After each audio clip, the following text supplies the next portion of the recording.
2024-এর December. নিখোঁজ 24 ব্যক্তির পরিবার ও স্বজনেরা মানববন্ধন করে শরীয়তপুরে।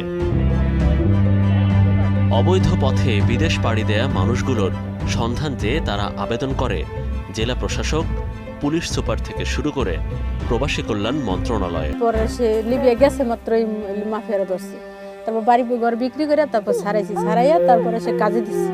কাজ থেকে এই রাশিত্রে ধরে এরপরে সে আবার দিই। এখন এই 11 মাস ধরেই নিচ্ছে। আমার আব্বাই বলতেছে যে তোর একটা দোকান দিয়ে দেয়, এই দোকান দিয়ে এরপরে সে তোর পোলা বন্ধে সংসার চালা আর কিস্তি চালা, এই কথা বলছে। তারপরে আমার এই ছোটোখাটো একটা দোকান দিয়ে দিছে। এখন আমি এই পোলা বন্ধে বাবের বাড়ি আসছি।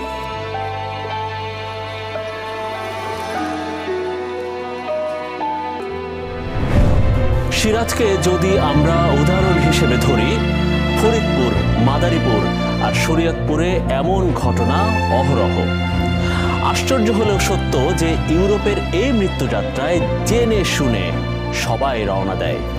বাংলাদেশ থেকে দুবাই, দুবাই থেকে লিবিয়া, আর লিবিয়া থেকে ভূমধ্যসাগর পাড়ি দেয়া, তারপর পৌঁছে যায় স্বপ্নের ইউরোপে, যদি গেম দিয়ে কেউ জিততে পারে। চুক্তি 15 থেকে 20 লাখ টাকা। ভূমধ্যসাগরে নামার আগে যে ঘরটিতে তাদের রাখা হয় তাকে বলা হয় গেম ঘর। কি হয় সেসব গেম ঘরে? মুক্তিপণ দিয়ে কেউ ফিরে আসে নিজের দেশে, কেউ গেম দিয়ে চলে যায় ওপারে, আর কেউ হারিয়ে যায় চিরদিনের জন্য। শরীয়তপুর, মাদারীপুরের 24 জন যে 10 মাস ধরে নিখোঁজ।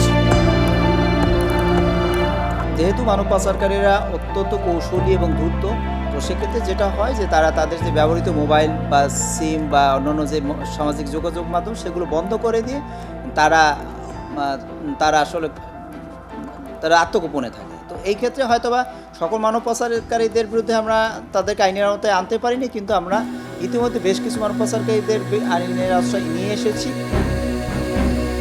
উন্নয়ন সংস্থা ব্র্যাকের হিসেব বলছে অবৈধ পথে ইতালি যাওয়ার জন্য এগিয়ে থাকা জেলা শরীয়তপুর। এগুলো যেমন অনাকাঙ্ক্ষিত, এটা যেমন ঠিক, তেমনি এখানে কিন্তু মানুষের লোভের বিষয়টাও কিন্তু জড়িত। যে আমরা অ্যাওয়ারনেস প্রোগ্রামটা একটু বাড়াতে চাচ্ছি। মানুষজন অবশ্যই বিদেশ যাবে, এবং বর্তমান সরকারও, বিশেষ করে মাননীয় প্রধান উপদেষ্টা, তিনিও চান যে বৈধভাবে স্কিলড ম্যান পাওয়ার জন্য বিদেশে যায়, তাহলে আমাদের ফরেন রেমিটেন্স অনেক বাড়বে, এবং সেটা আমাদের দেশের অর্থনীতির জন্য খুবই দরকার। প্রতি বছর এমন দৃশ্য নিয়মিত আসে বিশ্ব গণমাধ্যমে।